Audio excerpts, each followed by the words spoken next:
coverage of Radio Row is brought to you by our fine friends at Sprint, as you can check out right now. You can save at Sprint, save 50% on most Verizon, AT&T, and T-Mobile rates. Visit sprint.com/save, and 50% also brought to you by the Low T Center and Church's Chicken. We talk right now to one of the greatest defensive ends to play the game. His name is Charles Haley, and he's with us here at the program. Charles, how are you? I'm doing great. Yeah, do you like being back here? You're pretty familiar here as a player. I love being around professional athletes, and it's always an honor. And I get a chance to see guys that I played with, guys that are legends in my life. I get to see my clubs.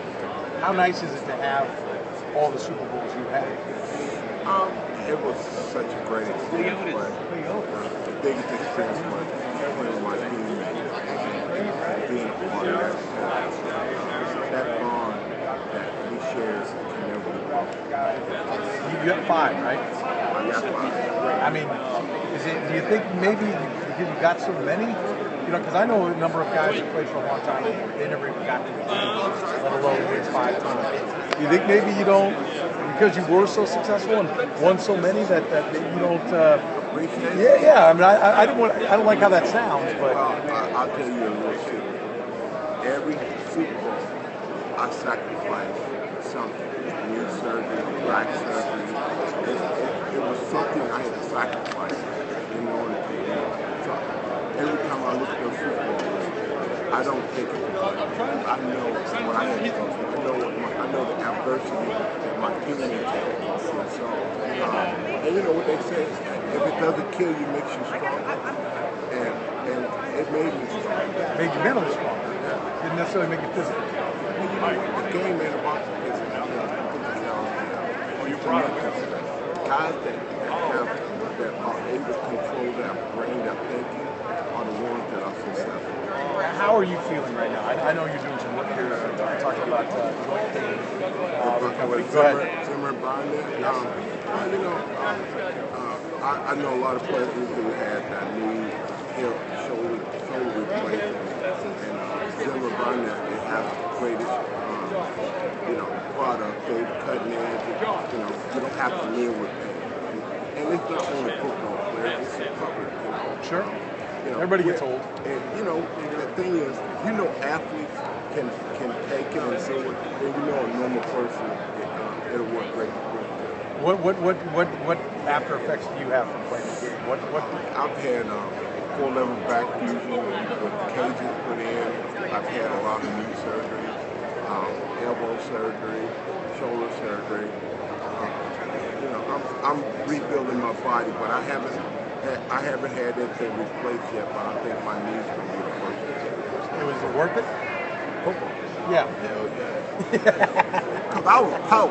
I couldn't afford that other you know what I'm saying? I tell my kids, it ain't about success or failure, it's about opportunity. I got an opportunity to go to college. I lived on the wrong side of the track. My grades were there. They gave me that opportunity. I was a pit bull. I did it. I refused to let it. And then the NFL opened up that rainbow for me. When I got there, Bill Walsh told me a little secret. He said, I cut dumbass football players. And he was talking to me. He's that athletic, dumb football player, and he was talking to me. And I said, okay, hey, that was a shot across the bow. I became smart. I learned every position on the team. I was never going to be second to anything. And like I tell my teammates, you got to visualize. You got to see yourself being successful. Then you got to verbalize. You got to tell somebody I'm big great. And then you got to go out and do it because they watch it. Yeah. That's where I work. We're talking to Charles Haley, former defensive end with the 49ers and Cowboys, where he picked up all his jewelry with the San Francisco 49ers and Dallas Cowboys. What made Bill Walsh so great? Why was he great? You had a chance to play with two guys that seem certainly from the outside to be very different in Jimmy Johnson and Bill Walsh. What are the secrets of making them great coaches? All right, I think there's more. We were smart team. We may not be the most athletic team. And I think that was the standard. That was very nimble. That was very nimble. He never told us what to do. He would bring in sugar rating winners. And we got a chance to ask him what made you great. Right. He would bring in a ballerina. He would bring in professionals.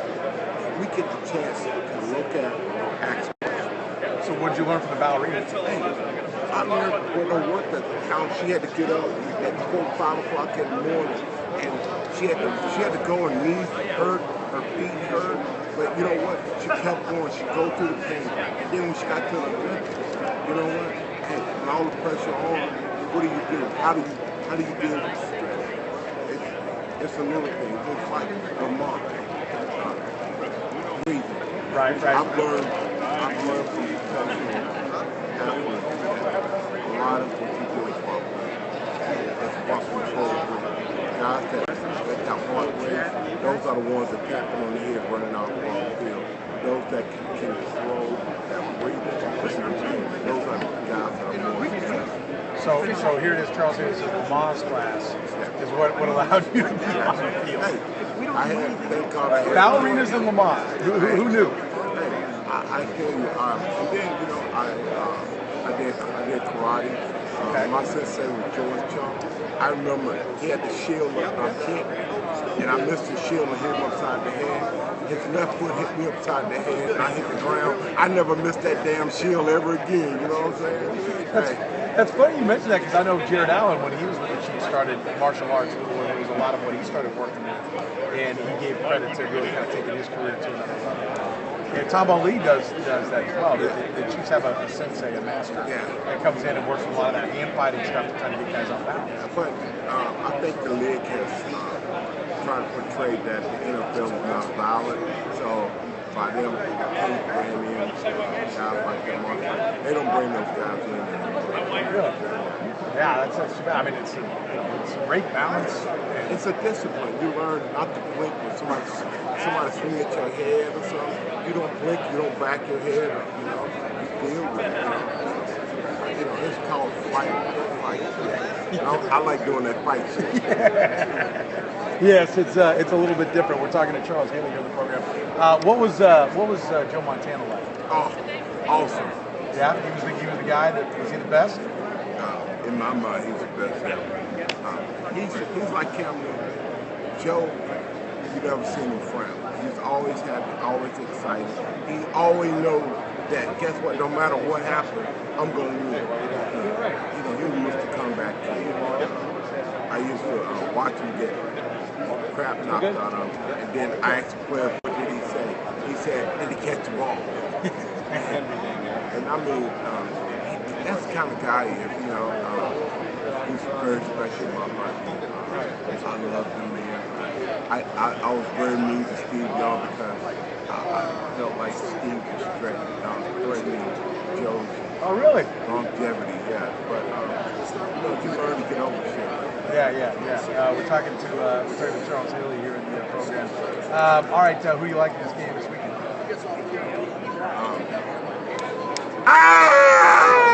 Who is that? Cam Newton. Superman. I just, you know what? I really pray that John Elway, not John Elway, don't be a repeat of when he stuck in New York. The game's over by. I want it to be a good game. I'm paying money to go to the game. I want to see a good game. I think Von Miller, guy.